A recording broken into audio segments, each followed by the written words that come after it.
আছ? ঘৰতে আছো তই? ঘৰতে। কি কৰিছ?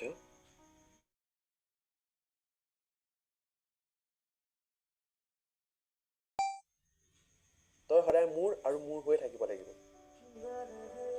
তই ভাবি চাবি, তই থাক, মই যাওঁ।